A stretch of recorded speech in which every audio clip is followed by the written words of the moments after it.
Come in. Welcome. I am E.G. Marshall.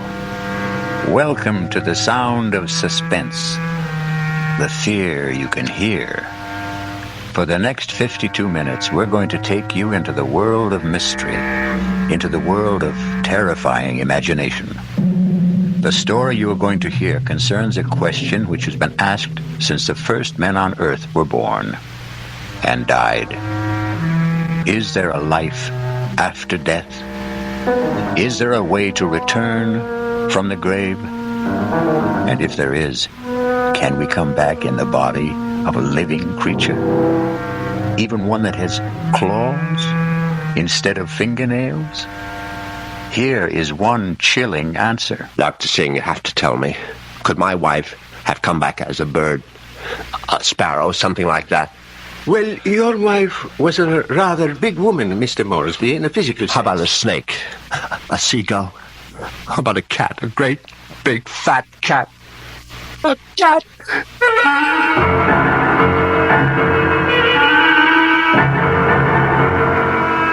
Our mystery drama, The Return of the Moresbys, was written especially for the Radio Mystery Theater by Henry Slessor and stars Patrick O'Neill. I'll be back shortly with Act One.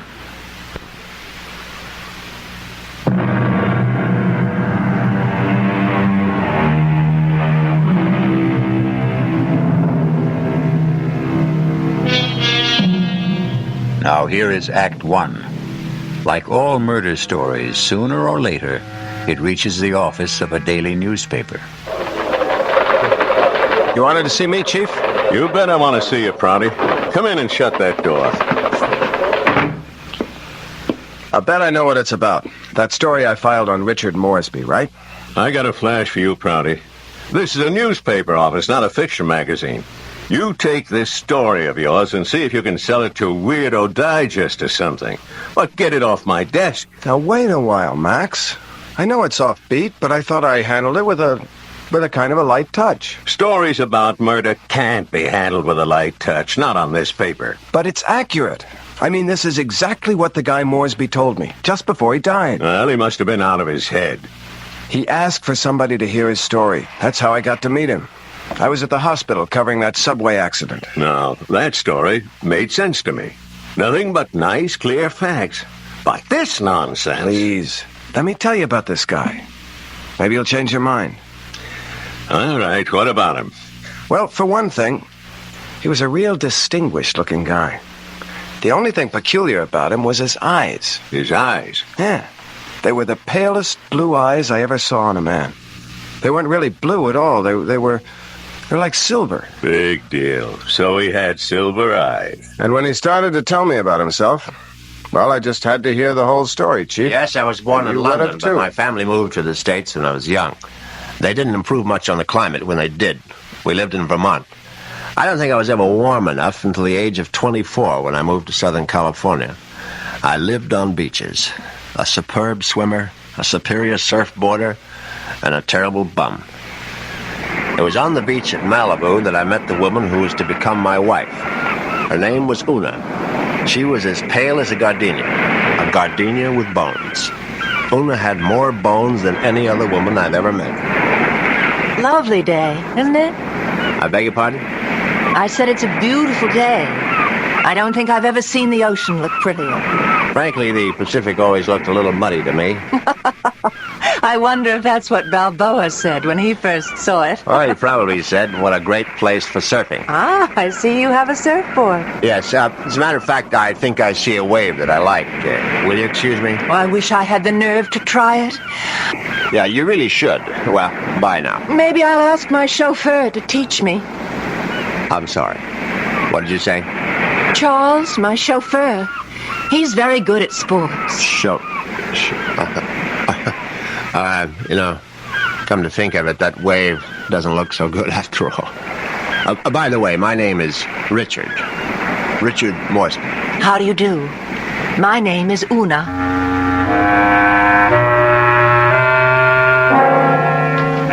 Una Vandermeyer. That was her name.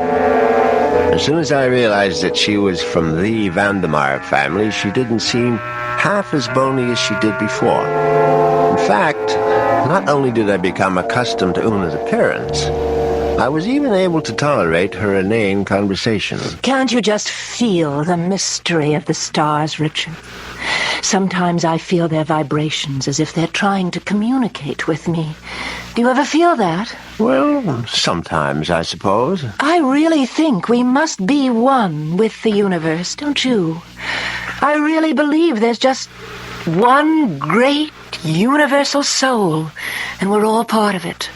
Don't you think so, too? Yes, of course. Right on, as they say.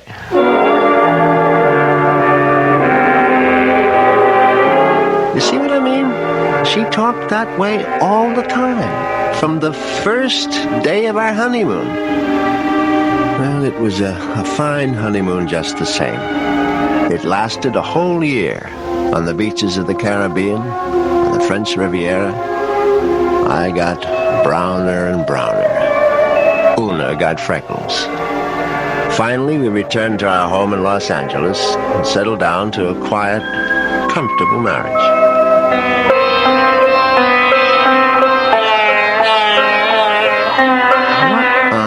Is that you're playing? It's sitar music, darling. Oh, it's just so spiritual. What made you buy the record? No, Dr. Singh recommended it. Who? Dr. Singh, at the Temple of Metempsychosis, you know. The Temple of what? Metempsychosis. I told you about joining the temple last week. Oh, Richard, sometimes I think you don't listen to me. Now, as you may know, Southern California abounds in quasi-religious organizations. And she'd gone through a number of them without discovering the universal soul at any of their altars. Darling, please come to one of Dr. Singh's lectures.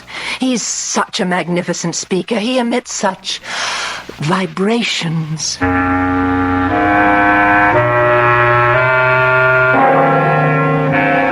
And I went. You see what an obliging husband I was? Actually, it turned out to be more interesting than I thought. The temple itself was unpretentious, and Dr. Singh was an impressive man. And when he spoke, I realized why his message had such appeal for Una, because he preached a doctrine that combined eternal life with a love of small animals. The soul is immortal. The soul cannot die. The soul, upon leaving the body, must make its passage elsewhere. There is a science called eschatology, which deals with the last four things: death, judgment, heaven, and hell. It is the most ancient of all sciences, and from its wisdom has come the inescapable certainty of the transmigration of souls. Yeah, I know it's a bit weird, but stay with it. And where does the soul go? According to the wise men of all generations past, the soul departs from the mouth of the dying. It is consequently a small thing. A bird, a snake, a mouse, a dove, or a hawk, a dog, a cat, an insect. For these small creations of God are empty vessels placed upon earth for only one purpose: to house the departing souls of humanity, so that they need not wander forever in a trackless eternity. Yeah, it's pure rot, of course. But that's what the man said, and Una sat there and believed every single word. Oh, wasn't he marvelous, Richard? Isn't it wonderful that the soul never dies, that we can all come back as little animals? I'm not sure I want to come back as an animal. But you'd still be you, Richard. Oh, don't you see? Well, by the way, what was that envelope you handed Dr. Singh after the meeting? The envelope? Oh, that was my donation, of course. Your donation to the temple? Yes, to support the work of Dr. Singh, to open other temples around the world. How much money was in the envelope? Now, what does it matter, Richard? I'm just curious. $2,000. Una, you go to that temple once a week. Do you always give that kind of donation? Oh, it's all in a very good cause, Richard. Well, in an equally good cause, that of finding out exactly how much of my wife's money was supporting this nonsense, I sneaked a look at Una's checkbook. The answer astonished me.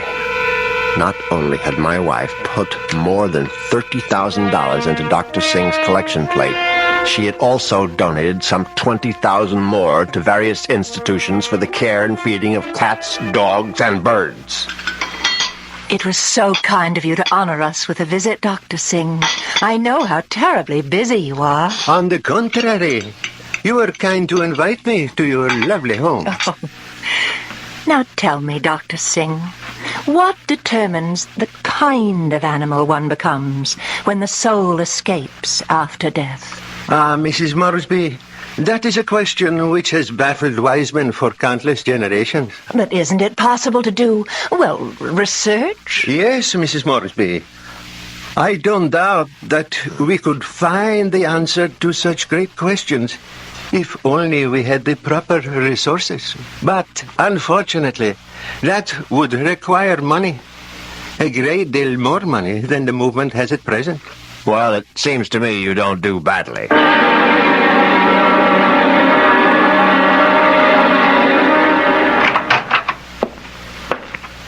Well, there you are. Hello, Richard. Where have you been all morning? Right here, in my little sewing room. Don't tell me you were sewing. Oh, don't be silly. Actually, I've been composing something. A letter? Oh, something more important than that. Richard, do you realize that I have no last will and testament? Well, why should you?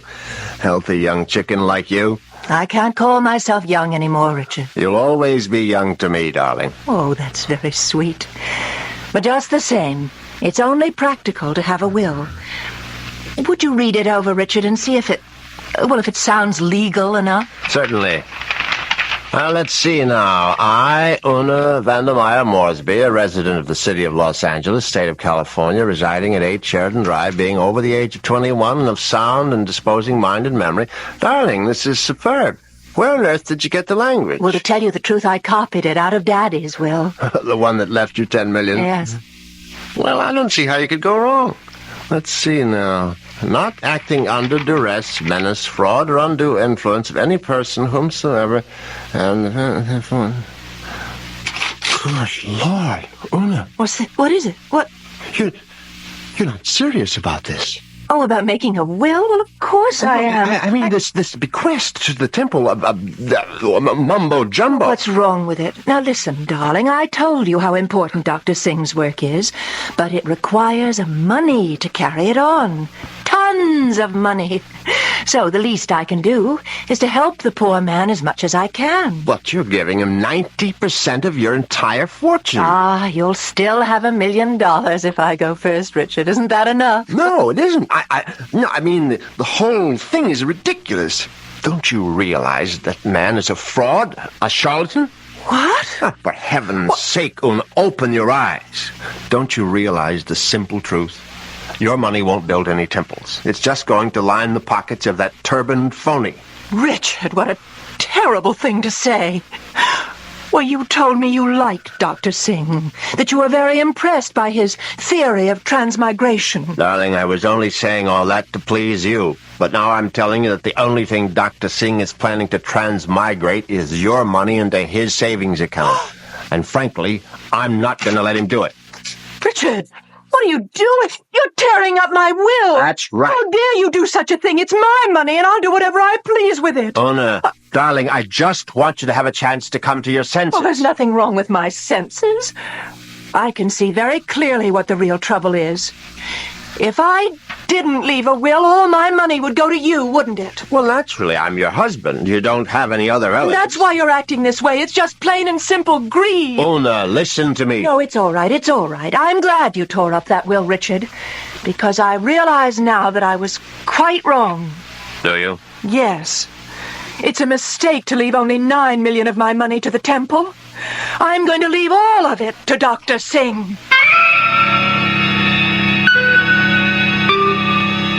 When Una actually drafted that incredible document and called our attorney for a Monday morning appointment, I realized that I had to do something very drastic before the weekend was over. I had to kill my poor, misguided wife. I had to make her one with the universe.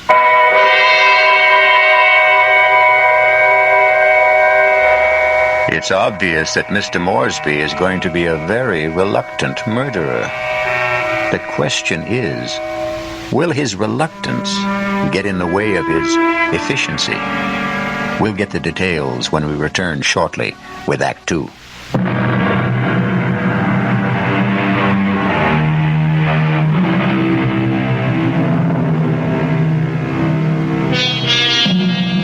Now let's return to Richard Moresby. In order to find him, we'll have to search the highway, for Richard has taken his white Jaguar out for a spin. But there he is now. On Saturday morning, I took a little spin in my XKL and did some thinking on the open road. I didn't want to kill poor Una, of course. The whole idea was repellent. But on the other hand, the thought of Dr. Singh spending the fortune that was rightfully mine was even more abhorrent. However, I decided I would make one more stab at a reconciliation. Darling? It's your living room, too. It doesn't feel like it. Matter of fact, I've felt like a stranger in this house for the past 2 days. And I suppose that's my fault. Well, you haven't been exactly cordial, have you? I've hardly been home, Richard. I spent all day yesterday at the temple and all morning at the pet breast kennels. And how are all the little souls doing? You just won't stop being irreverent, will you? It's been my money all along, hasn't it, Richard? From the very beginning, you were attracted to my money. Oh, now, darling, if you thought that, you would never have married. I didn't want to believe it. I don't want to believe it now. Well, now, how can I prove to you that you're mistaken? Richard, you really want to prove it? Of course, I'll do anything you say. All right. Now I know exactly what you can do. You can let me leave my money to Dr. Singh and the temple. The whole 10 million? Yes, because that's the only way I'll know that it's me you love.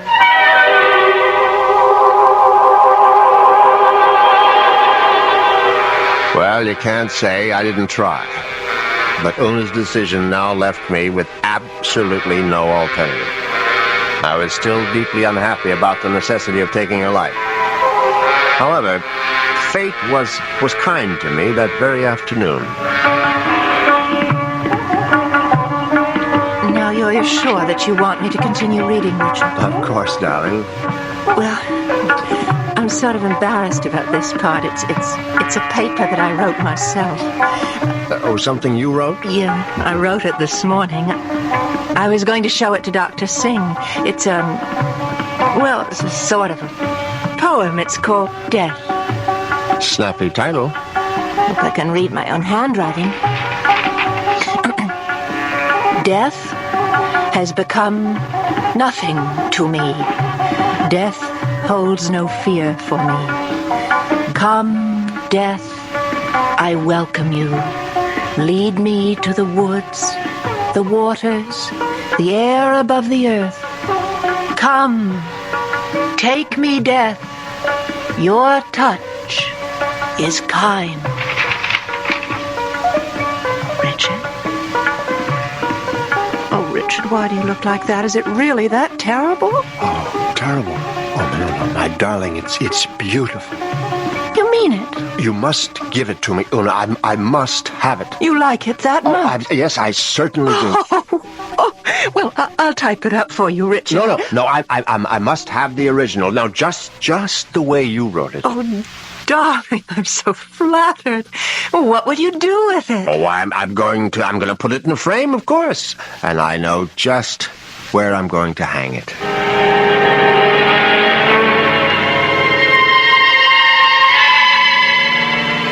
Yes, I could hardly believe my ears. Una had written her own suicide note in her own handwriting. It was truly karma at work. Now there was no question of failure, and no longer any need for delay. Oh, what a lovely idea this was, Richard. Candlelight dinner for two. Yes, I thought you'd enjoy it. So sweet of you to handle the whole menu with Cook. You spoil me shamefully.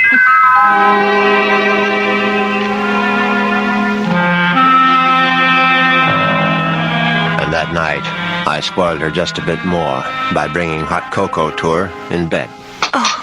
Oh, Richard, you shouldn't have bothered. But I know how you like your hot cocoa before retiring, Una. You can't get to sleep without it. No, but Parker could have brought it to me. Oh, no, this is something I had to do myself. No, drink it down now. Yes. I'm drinking it. Does it taste all right? Oh, it tastes just fine.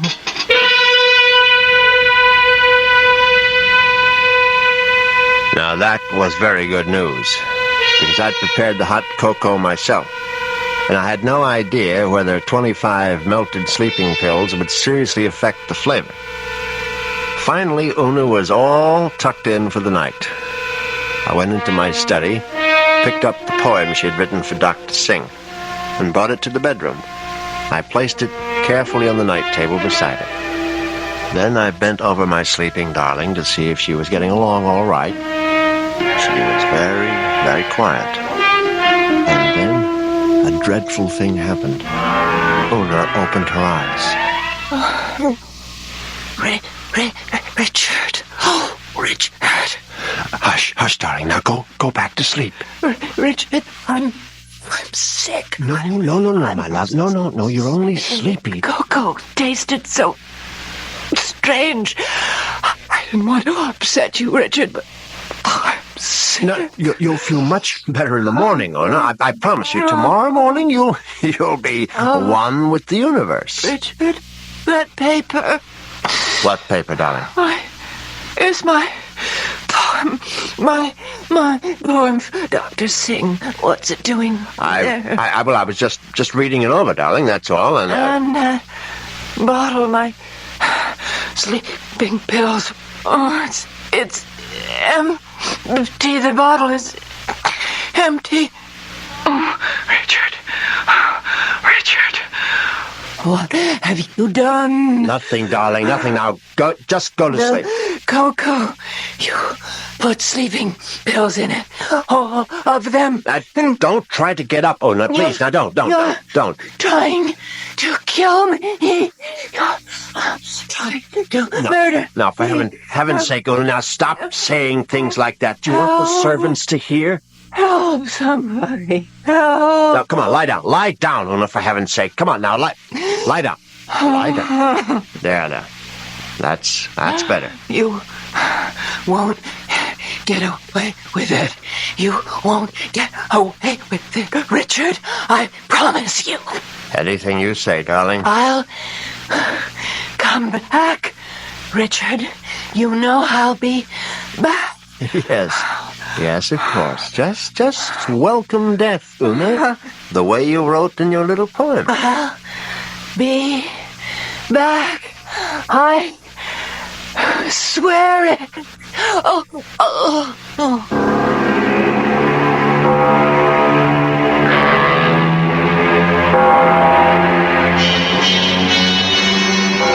The funeral was held 2 days later. It was a magnificent occasion, of course. I gave Una a farewell that was consistent with her vast fortune. Everything was the best. Coffin, flowers, preacher, everything. Her burial place was one of the choicest bits of real estate at Forest Lawn. The only discordant note was the fact that Dr. Singh insisted on saying a few words at the service.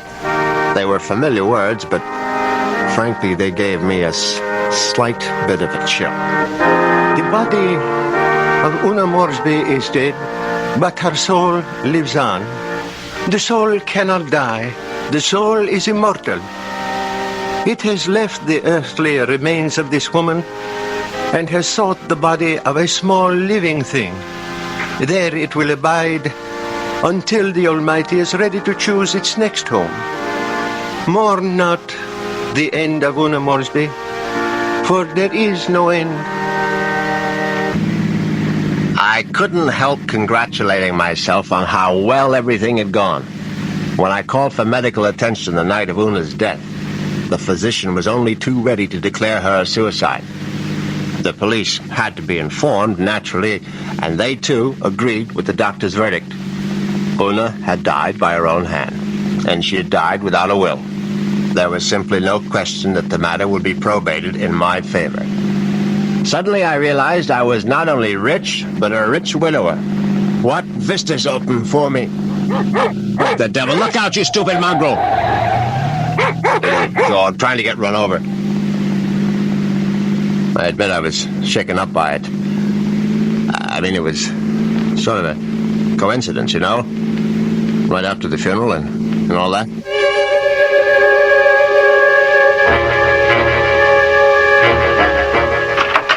I was very glad to be home again, you can be sure. Excuse me, Mr. Moresby. Yes, Parker? Cook is worried about the raccoon, sir. The what? There's been a raccoon at the kitchen door all morning, and Cook is badly alarmed, I'm afraid. I've tried to scare it away, but it keeps returning. A raccoon, for heaven's sake? Why don't you just shoot it and make a coat out of it? I was wondering if you wished me to call the game warden, sir. Oh, please, Parker, do whatever you please about it. I'm going to take a nap. Yes, sir. Very good.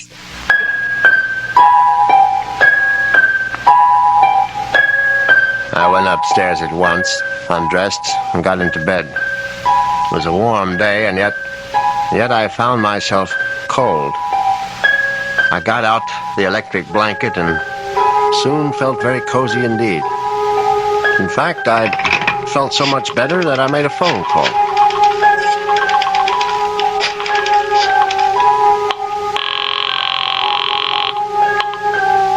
Hello, may I speak to Rachel? Thank you very much. Hello, Rachel? Yeah, who's this? Rachel, you probably don't even know my name, but it's Moresby, Richard Moresby.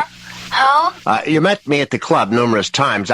I'm the rather distinguished-looking gentleman who sits at the table on the far right corner. Oh, yeah, well, that's not my station. Yeah, I know it isn't, and I've always regretted it. Frankly, I would have enjoyed my lunches at the club even more if you had served them. Listen, I'm pretty busy right now. Well, what I wanted to find out was if you're busy this evening.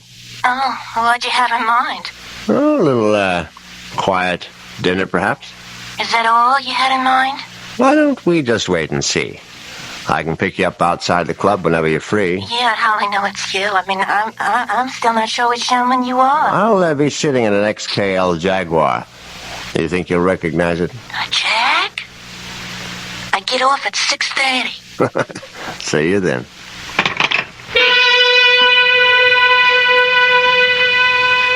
Yes, I was feeling very good now. Very good indeed. I would have drifted off into a pleasant sleep except for one thing. For a moment I thought a bomb had gone off in the room. Then I realized it was nothing more than a bird. A foolish sparrow had dived in headfirst into the plate glass window of the bedroom and now lay stunned on the carpet. I looked at the thing's fluttering little heart, and suddenly I was struck by a terrifying palpitation of my own. The dog, the raccoon, the bird. Good Lord, could one of them have been Una?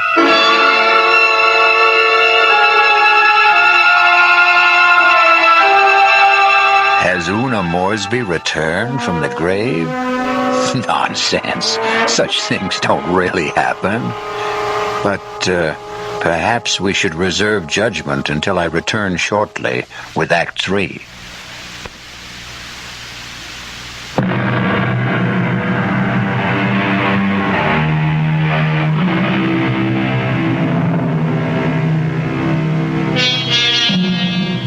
Now let's see if common sense has returned to our hero. He's doing a sensible thing right now. He's taking a good, refreshing shower.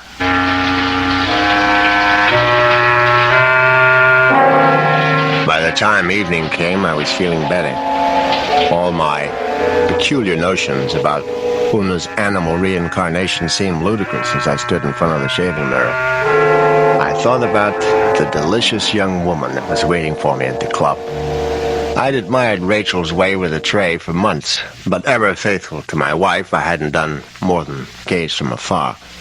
But now, things were going to be different. Yes, who is it? It's Parker, sir. Yes, come in, Parker. It's all right. Excuse me, sir. A bit of emergency in the kitchen. Well, what is it? A snake, sir. A what? Cook insists that there's a snake curled up in the telephone wire. Oh, that's ridiculous, Parker. Cook says it's there, Mr. Moresby. They do get into the house sometimes. Well, tell Cook she's seeing things. Tell her to stop nipping at the cooking sherry, and she'll soon stop seeing snakes. Yes, sir. What was that? I would guess it was Cook, sir. Oh, for heaven's sake, go down and see to it, Parker. I'll try, sir. But I'm not very good with snakes, sir. Well, what do you think I am, an expert?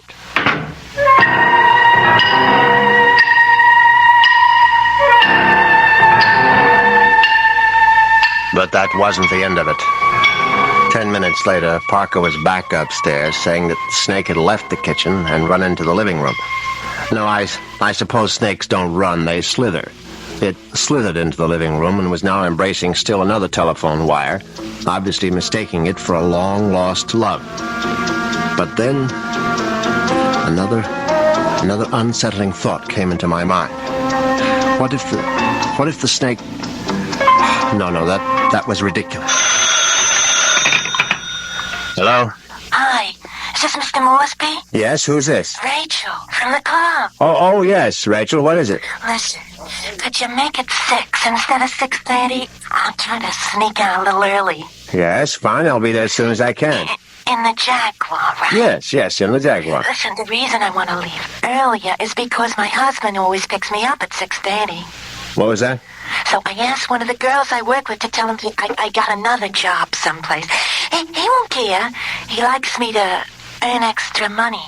Yes, I see. So, just to make the story look good, I guess you'll have to lend me a few dollars after our date. Yes, of course. And listen, I really do remember you, sugar.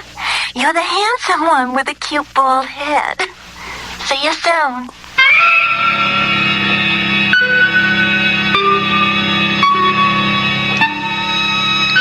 As it happens, I have a very full head of hair. But distressing as Rachel's telephone call was, an even more disturbing thought intruded. The snake was in the telephone wire. What if the snake had been trying to listen in on the extension phone? I knew the idea was absurd, but I couldn't help a superstitious shiver of dread. In fact, I was so troubled that I decided to forego my date with Rachel, the waitress. It wouldn't matter anyway. She'd be angry at some man at the club with a cute, bald head. The next day, I did the only thing that really relaxed me. I went to the beach. It proved to be an excellent idea. I stretched out on the golden sand and let the sun warm me. I listened to the waves beating against the shore.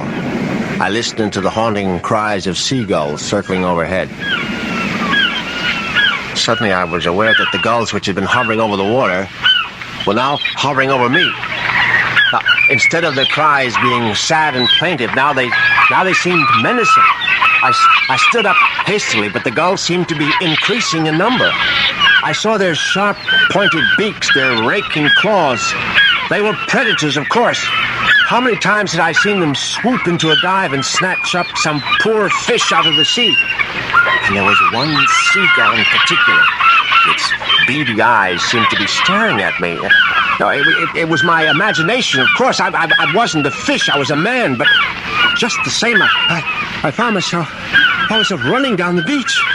Running for dear life. And that's when I knew it was time to see a doctor.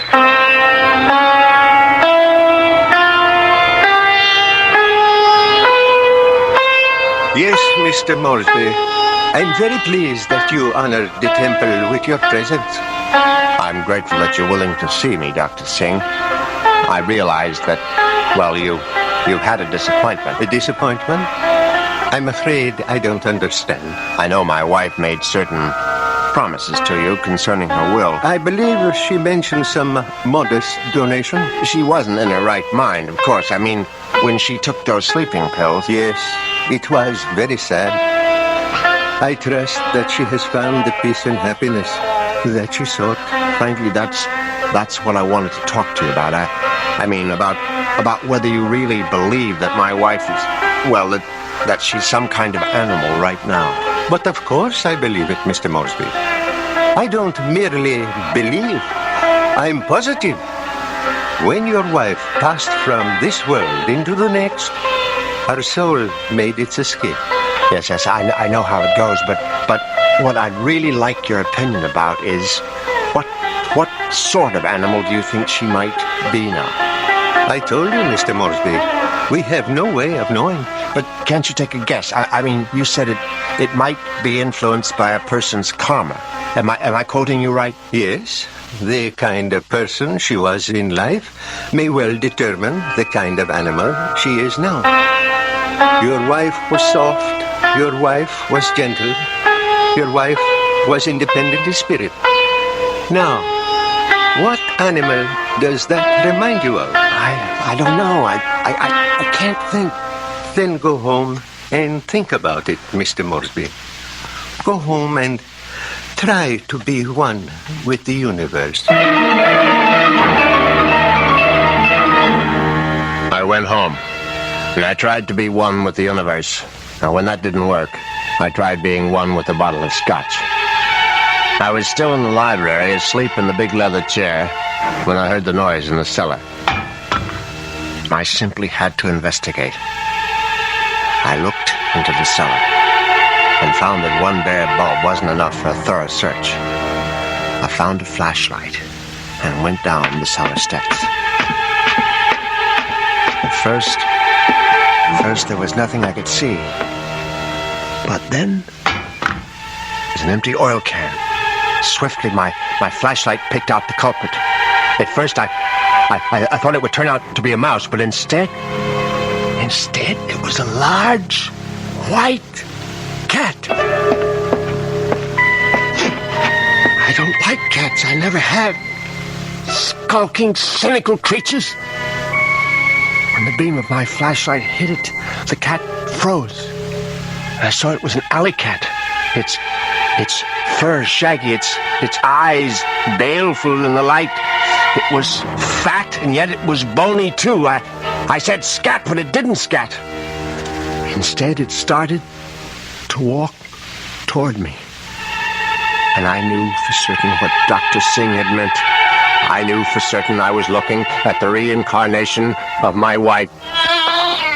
As soon as that hideous apparition howled at me, I made a cowardly dash for the cellar door.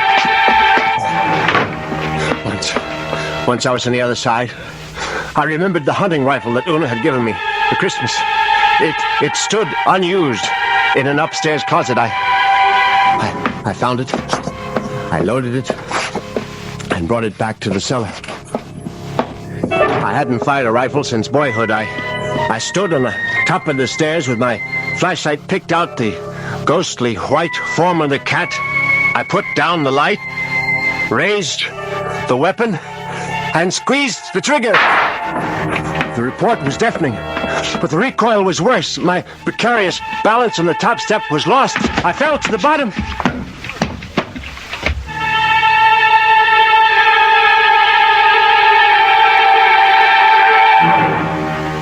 I tried to get up again, but the pain in my right leg was agonizing. I found out later that it's broken. But the cat was still alive. And it was regarding me at eye level now. Its fur matted with plaster dust. Its eyes filled with hatred. I tried to crawl toward my fallen rifle. Just as I saw the creature advancing toward me, I screamed, "Una!" Oh, my hand was on the rifle now, grasping it. Too quickly in my panic, my fingers touched the trigger, the rifle went off again.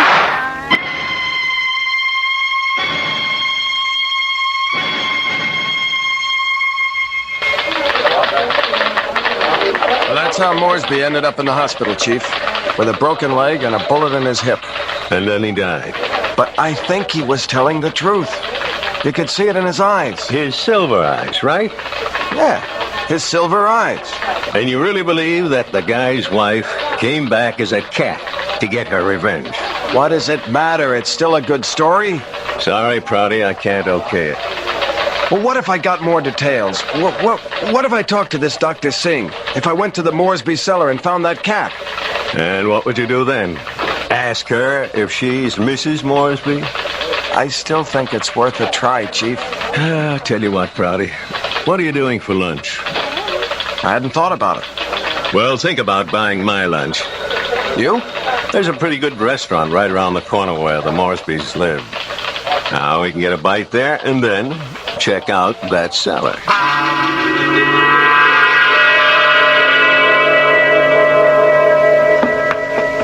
So, this is where it happened, huh? Moresby fell from these steps when he fired that rifle. Hey, you can still see the plaster dust where the bullet hit. Yeah, I see it. But I don't see any white cat. It might be hiding someplace. Or it might be a figment of his imagination. Maybe so. Hold it. Did you hear something? No. Listen. There it is. Look. It's a cat, all right. And it looks like it just found its supper. Oh, that mouse is still alive. Yeah, but not for long. Look at it squirm. He's eating it. Yep. And there goes your mouse. Oh, my God. What's the matter, Prouty? Never see a cat eat a mouse before? Chief, did you see that mouse? Sure I saw it. But didn't you notice something? Like what? Its eyes. Chief, did you ever see a mouse with eyes like that? They were so pale blue, they were almost silver.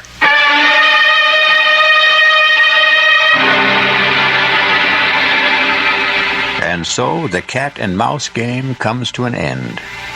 But according to Dr. Singh, there is no end.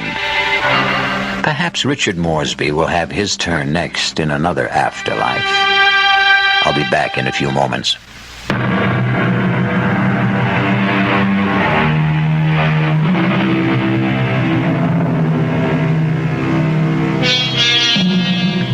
Do you believe in reincarnation?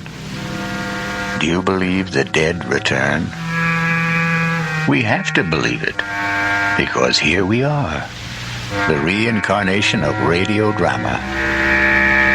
We hope you'll keep us alive by listening again to the Radio Mystery Theater. Our cast included Patrick O'Neill, Marion Seldes, Nick Pryor, and Dan Ockel. The entire production was under the direction of Hyman Brown. This is E.G. Marshall inviting you to return to our Mystery Theater for another adventure in the macabre. Until next time, pleasant dreams.